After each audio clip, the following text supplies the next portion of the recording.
સાદડુન ગામમાં વિકાસનો ફિયાસ્કો। કાગળ પર યોજનાઓ ફૂલીફાલી પણ જમીન પર જનતા પાણી માટે વલખા મારે છે। સરકારના મંત્રીઓ અને ઉચ્ચ અધિકારીઓ એસી ઓફિસોમાં બેસીને ઘર ઘર નળ અને છેવાડાના વિકાસની ગુલબાંગો પોકારે છે, પણ તાપી જિલ્લાના સાદડુન ગામની ગ્રાઉન્ડ રિયાલિટી કંઈક અલગ જ ચિત્ર રજૂ કરી રહી છે। અહીં વિકાસના દાવાઓ માત્ર કાગળ પર ગાયબ થઈ ગયા હોય તેવું લાગે છે। ગામમાં નળ તો નખાયા છે, પણ પાણીના નામે પ્રજાના નસીબમાં માત્ર સૂકી પાઇપલાઇનો જ આવી છે।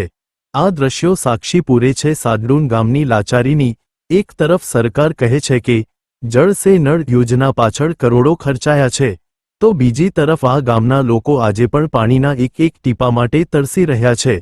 ગંભીર સવાલ એ છે કે જો સરકારે પૈસા ચૂકવી દીધા છે, તો નળમાં પાણી કેમ નથી પહોંચ્યું?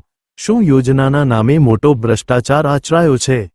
માત્ર પાણી જ નહીં, રસ્તાની સ્થિતિ પણ એવી છે કે અહીંથી પસાર થતી વખતે વર્ષો જૂની વેદના તાજી થાય છે।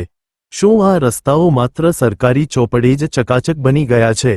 વર્ષો વીતી ગયા પણ રસ્તાના નામે માત્ર ધૂળ અને ખાડા જ ગામલોકોના નસીબમાં છે। યોજનાઓનો કાગળ પર વિજય, જમીન પર જનતા પરાજિત। નળ ફિટિંગના નામે સરકારી નાણાંનો ધુમાડો, પણ તરસ્યા છે ગ્રામજનો। સૂકી નદીમાં વીરડા ખાડા ખોદીને પાણી ભરવા મજબૂર મહિલાઓ। રસ્તાના ઠેકાણા નથી। શું અધિકારીઓએ કાગળ પર રોડ બનાવી દીધા? મંત્રીઓ કહે છે કે છેવાડાના માનવી સુધી વિકાસ પહોંચશે, પણ સાદડુન ગામની જનતા પૂછી રહી છે કે સાહેબ, એ ક્યારે આવશે? યોજનાઓ કાગળ પર પૂરી થઈ ગઈ, પૈસા ચૂકવાઈ ગયા, પણ ગ્રાઉન્ડ ઝીરો પર આજે પણ લોકો તરસ્યા છે અને રસ્તાઓ તૂટેલા છે। તંત્ર અને નેતાઓનો આ મોહનિદ્રા ક્યારે ઉડશે? પ્રભાવતી। ગામ કયું છે? સાદડુન। શું સમસ્યા છે તમારા ગામમાં? પાણીની પાણીની શું સમસ્યા થઈ રહી છે તમને? એટલે પીવાનું પાણી નથી મળતું। નજીક નદીએથી લાવવું પડે। નદી કેટલી દૂર છે? 2 કિલોમીટર અહીંયા જે આજુબાજુ જે હેડપંપ આવું કઈ છે, એમાં પાણી આવે છે? પણ ખરાબ થઈ ગયેલા છે। છેલ્લા કેટલા સમયથી અહીંયા પાણીની સમસ્યા થઈ રહી છે?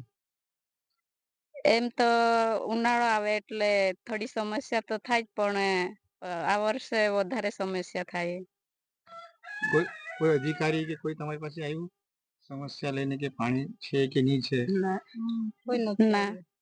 અત્યારે ચૂંટણી ચાલી રહી છે સ્થાનિક સ્વરાજની, હમ તો અત્યારે જે તમારા વિસ્તારના ચૂંટાયેલા નેતા હતા એમણે કોઈ દિવસ મુલાકાત લીધી ગામની? નથી। અત્યારે જે ઉમેદવાર નવા ઉભા રહ્યા એની પાસે તમારી શું અપેક્ષા છે? અમે પાણીની સગવડ સારી થાય એવી જ અમે અપેક્ષા કરીએ। એ સિવાય રોડ રસ્તા? હા, રોડ પણ ખરાબ છે। 108 જેવી સુવિધા અહીંયા સુધી પહોંચે છે? હા। નીતિન। કયું ગામ છે? સાદડુન। આપના ગામમાં પાણીની શું સમસ્યા થઈ રહી છે?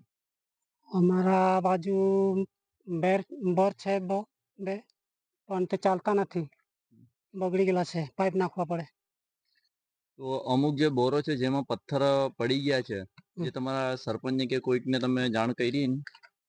હા, બધાને જાણ કરી દીધી છે, પણ બની થઈ જાય એમ કીધું, પણ હજુ સુધી એ બની નથી।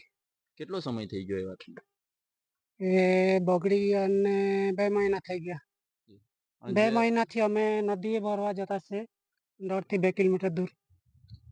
તો આ જે રસ્તાઓની હાલત આટલી ખરાબ છે, તો શું 108 અહીંયા અંદર સુધી આવે છે કે પછી રોડ સુધી ઊભી રહે છે? 108 તો ઉનાળામાં થાય, પણ ચોમાસામાં તો રસ્તા પર લઈ જવું પડતા। જ્યાં નેતાઓ ઘર ઘર જળના ગાણા ગાય છે, ત્યાં સાદડુન ગામની જનતા પાણીના એક એક ટીપા માટે તરસી રહી છે। કાગળ પર રસ્તાઓ ચકાચક છે, પણ જમીન પર માત્ર ભ્રષ્ટાચારના ખાડા અને ધૂળની ડમરીઓ જોવા મળે છે। સવાલ એ છે કે મંત્રીઓના છેવાડાના વિકાસના વાયદાઓ માત્ર સ્ટેજ સુધી જ સીમિત છે, કે પછી તંત્રના પાપે જનતાએ હજુ કેટલા વર્ષો સૂકી નદીના વીરડા ખોદીને તરસ છીપાવવી પડશે? Tapi number 1 news Sadadun.